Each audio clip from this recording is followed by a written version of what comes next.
आप देख रहे हैं इंडिया वॉइस। मैं हूं आपके साथ रिया डंगवाल। बुलेटिन की शुरुआत करेंगे बड़ी खबर के साथ। सबसे पहले बात चुनावों की, सीधे उत्तर प्रदेश की बात करते हैं। सीएम योगी आदित्यनाथ का तूफानी दौरा जारी है। सीएम योगी का मेरठ दौरा है। आज मेरठ के सिसौली गांव में रैली को संबोधित करेंगे मुख्यमंत्री योगी आदित्यनाथ। बीजेपी प्रत्याशी अरुण गोविल के लिए वोट मांगेंगे।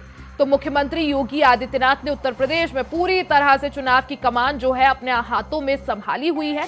आज सीएम योगी के 3 जगहों पर दौरे हैं।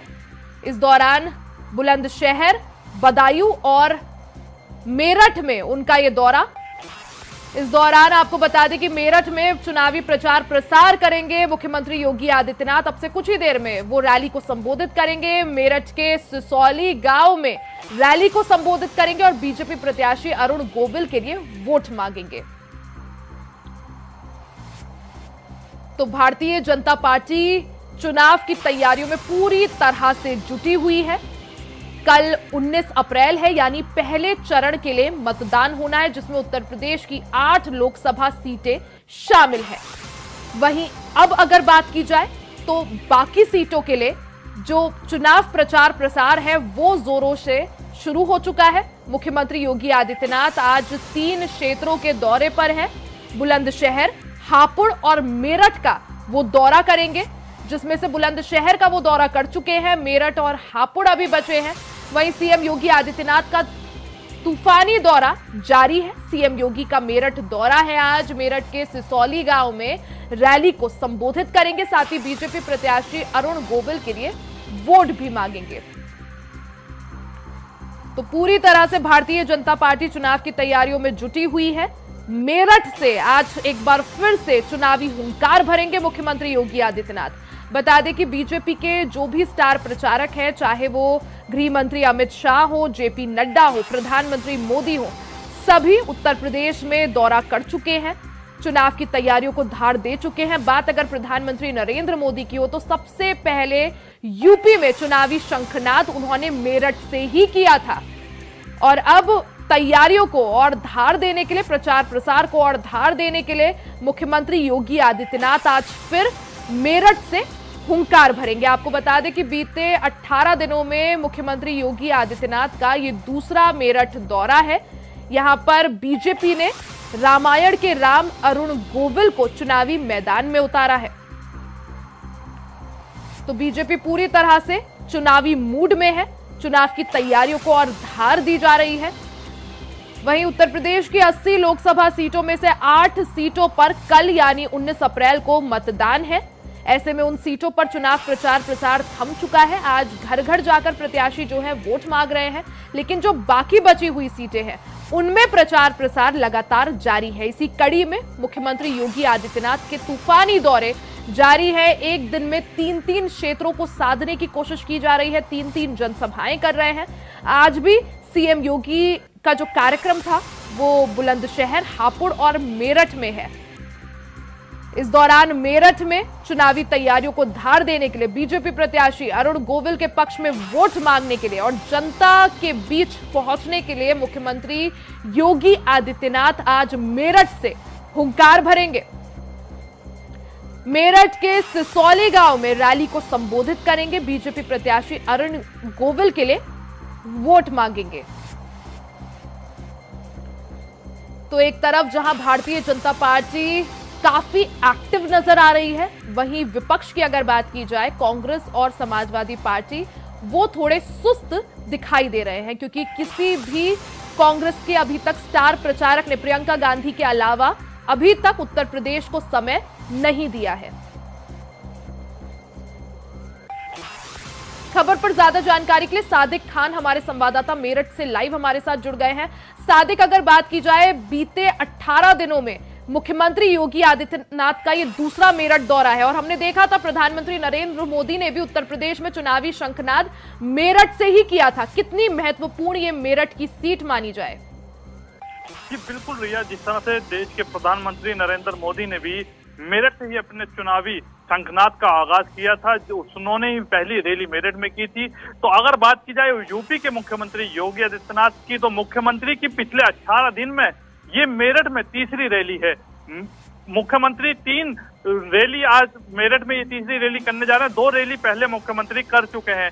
साथ ही रिया, मैं आपको बता दूं, जिस तरह से लगातार ठाकुर समाज, जो क्षत्रिय समाज है, वो लगातार भाजपा के लिए विरोध करता हुआ नजर आ रहा है। लगातार उनकी महापंचायतें नजर आ रही हैं। तो उसी को देखते हुए आज की रैली भी बहुत अहम मानी जा रही है, क्योंकि जिस जगह किठौर के सिसोली में आज ये रैली होने जा रही है, वो बेल्ट पूरी त्यागी व क्षत्रिय समाज के लोग सबसे ज्यादा वहां पर आते हैं। तो साफ तौर पर आज मुख्यमंत्री त्यागी व क्षत्रिय समाज को साधते हुए यहाँ नजर आएंगे। जी प्रिया, जिस तरह से सादिक आपने कहा कि जो ठाकुर जो समाज है, जो क्षत्रिय समाज है, वो कुछ खफा चल रहा है भारतीय जनता पार्टी से।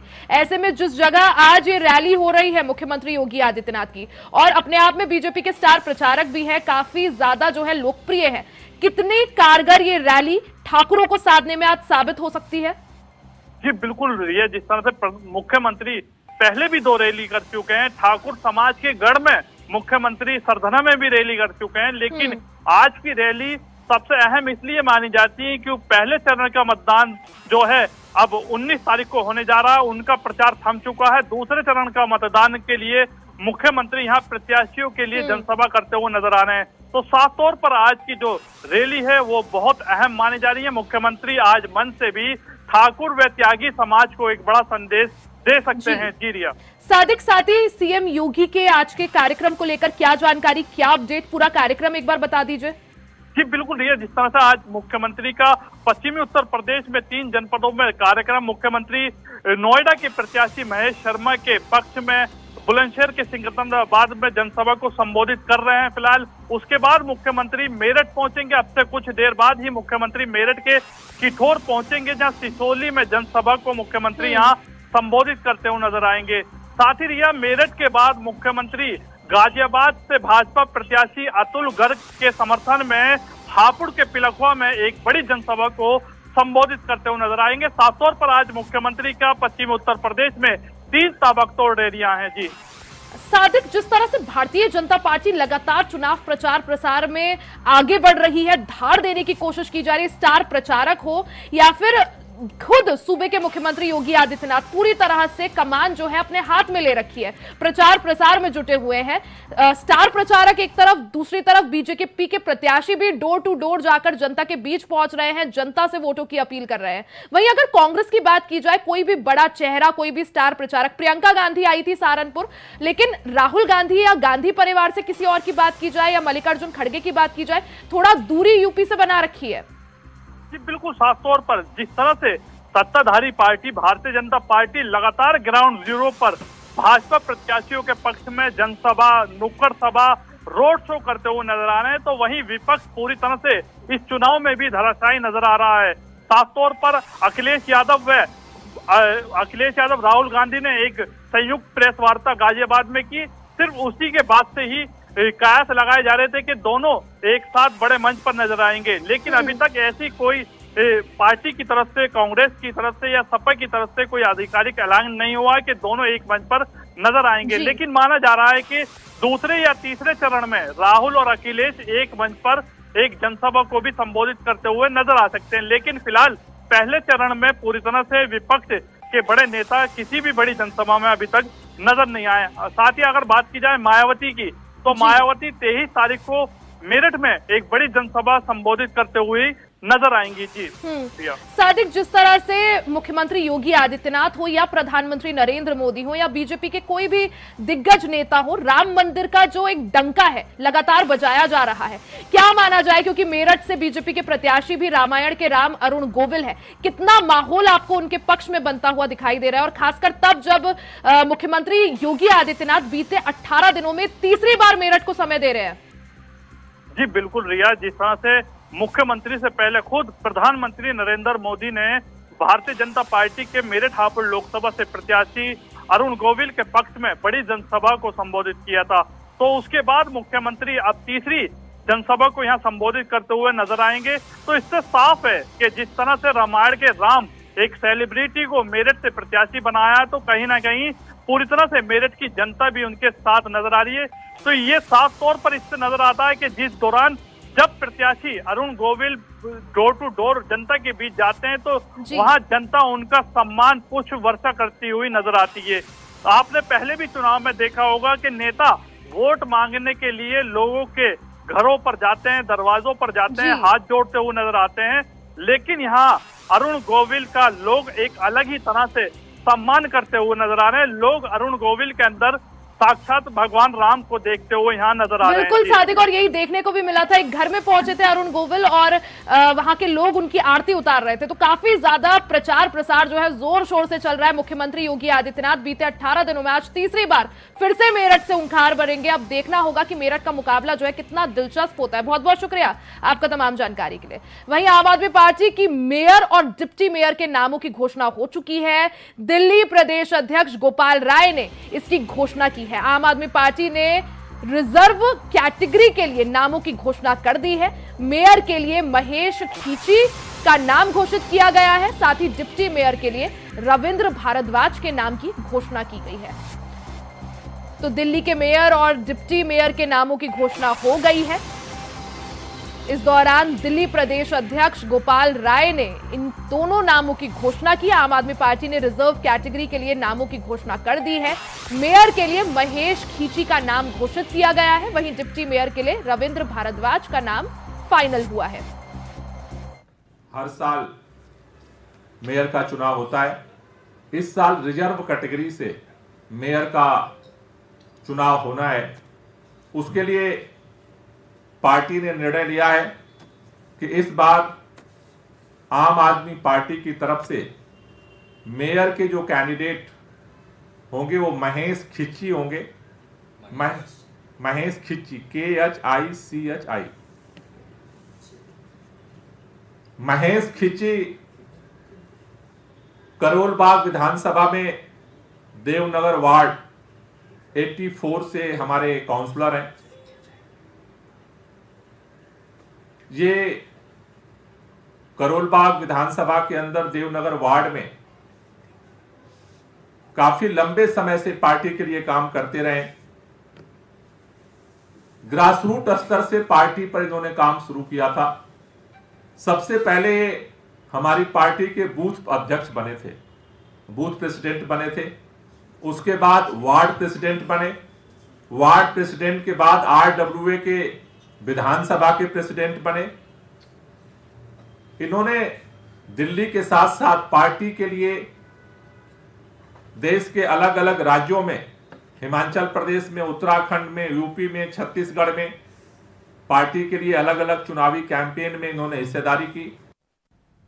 खबर पर ज्यादा जानकारी के लिए हमारे साथ अजीत कुमार हमारे संवाददाता जुड़ गए हैं। अजीत, क्योंकि अब दिल्ली को नया मेयर और नया डिप्टी मेयर मिल गया है, महेश खींची को मेयर बनाया गया है, साथ ही डिप्टी मेयर जो है रविंद्र भारद्वाज को बनाया गया है। क्या जानकारी इसको लेकर?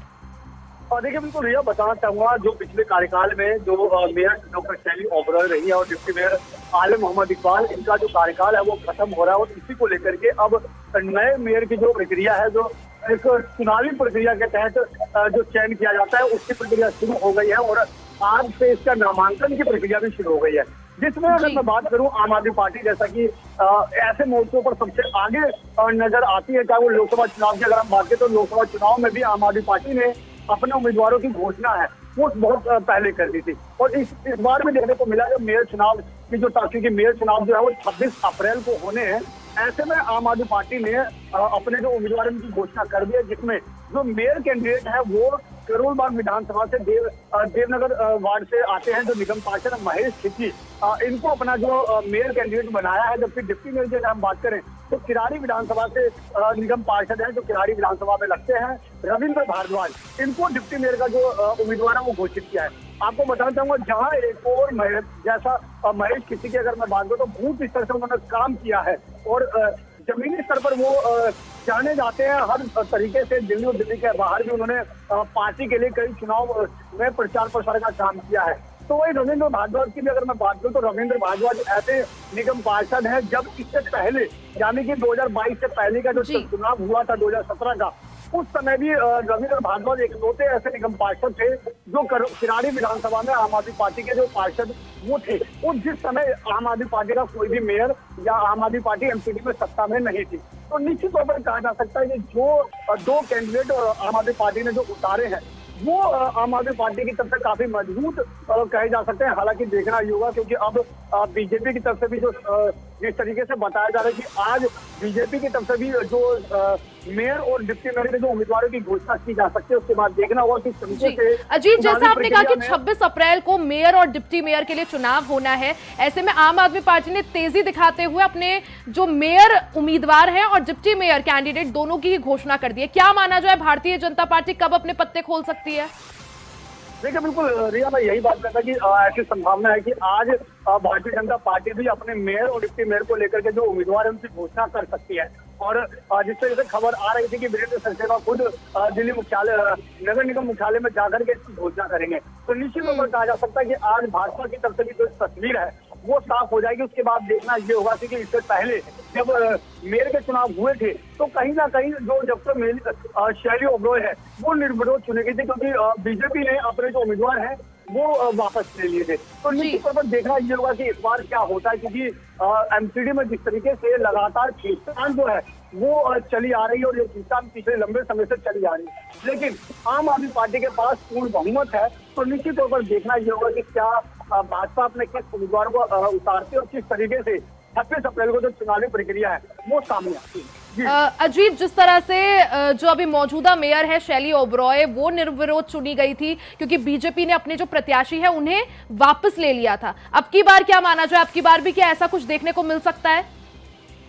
देखिए, बिल्कुल जिस तरीके से पिछली बार हुआ था तो कयास लगाए जा रहे हैं कि अब की बार भी ऐसा देखने को मिल सकता है, लेकिन ये कह पाना शायद जल्दबाजी होगा, क्योंकि कहीं ना कहीं चुनावी प्रक्रिया है। और जैसा कि पिछले समय में पंजाब चंडीगढ़ में चुनाव में जो देखने को मिला था किस तरीके से जो चुनाव हुए थे और बैलेट में जिस तरीके से धांधली का आरोप भी लगा था, जिसमें बाद में मामला कोर्ट में पहुंचा था और उसमें जीत आम आदमी पार्टी की हुई थी।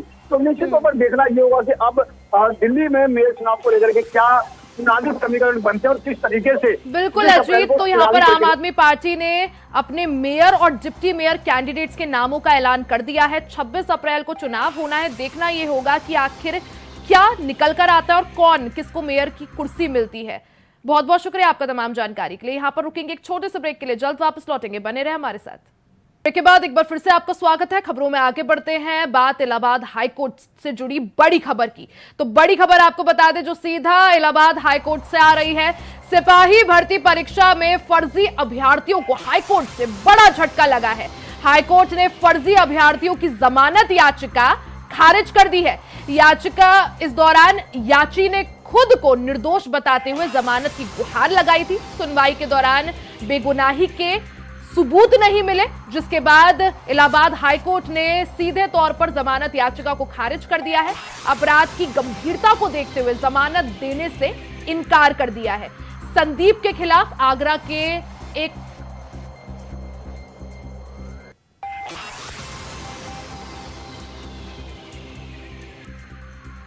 खबर पर ज्यादा जानकारी के लिए हमारे साथ संवाददाता शोएब रिजवी लाइव जुड़ गए हैं। शोएब, अगर देखा जाए सिपाही भर्ती परीक्षा पेपर लीक मामले में इलाहाबाद हाईकोर्ट ने जो जमानत याचिका है वो खारिज कर दी है। यहां पर फर्जी अभ्यर्थी को बड़ा झटका लगा है, क्या जानकारी, क्या अपडेट इसको लेकर?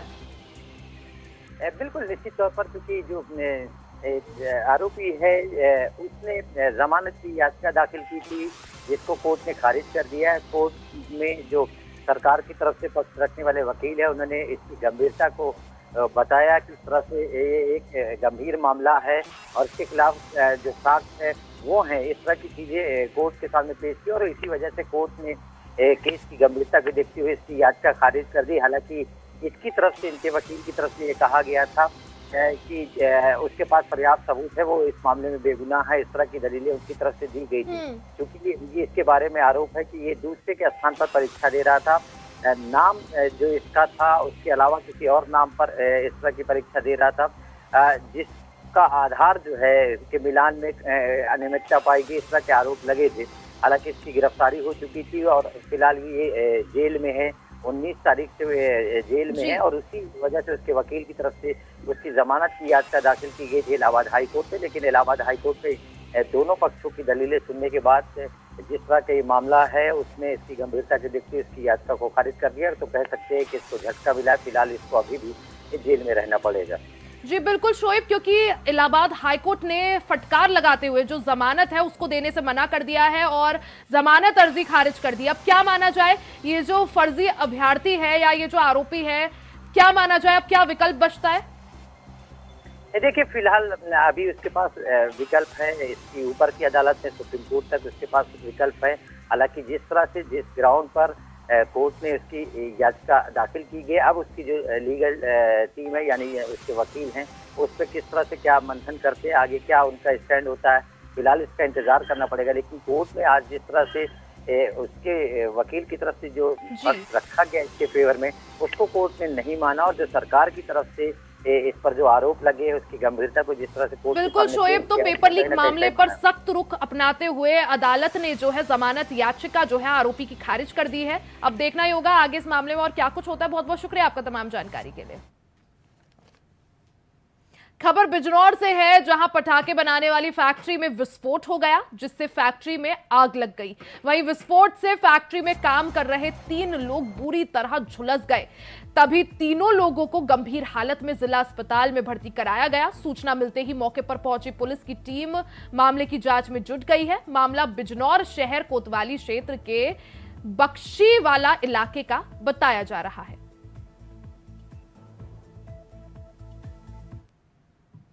खबर हापुड़ से है, जहां रेस्टोरेंट में खाने की क्वालिटी को लेकर कस्टम और कर्मचारियों के बीच विवाद हो गया, जिसके बाद रेस्टोरेंट में कस्टमर और कर्मचारियों के बीच मारपीट हो गई। वहीं रेस्टोरेंट में तोड़फोड़ और मारपीट करने का वीडियो भी सोशल मीडिया पर वायरल हो रहा है। सूचना मिलते ही मौके पर पहुंची पुलिस ने मारपीट और तोड़फोड़ कर रहे 3 लोगों को हिरासत में ले लिया और आगे की कार्रवाई में जुट गई। घटना हापुड़ सिटी कोतवाली के कमल डोसा रेस्टोरेंट की बताई जा रही है। फ्रीगंज रोड स्थित एक रेस्टोरेंट से यह सूचना प्राप्त हुई थी कि एक ग्राहक व उसके साथियों द्वारा दुकान में तोड़फोड़ की जा रही है तथा मारपीट की जा रही है। उक्त सूचना पर तत्काल पुलिस द्वारा मौके पर पहुंचकर 3 व्यक्तियों को गिरफ्तार किया गया है तथा आवश्यक विधिक कार्रवाई मुकदमा पंजीकृत कर की जा रही है। इसी के साथ इस बुलेटिन में फिलहाल के लिए सिर्फ इतना ही। खबरों का सिलसिला जारी रहेगा, बने रहे हमारे साथ।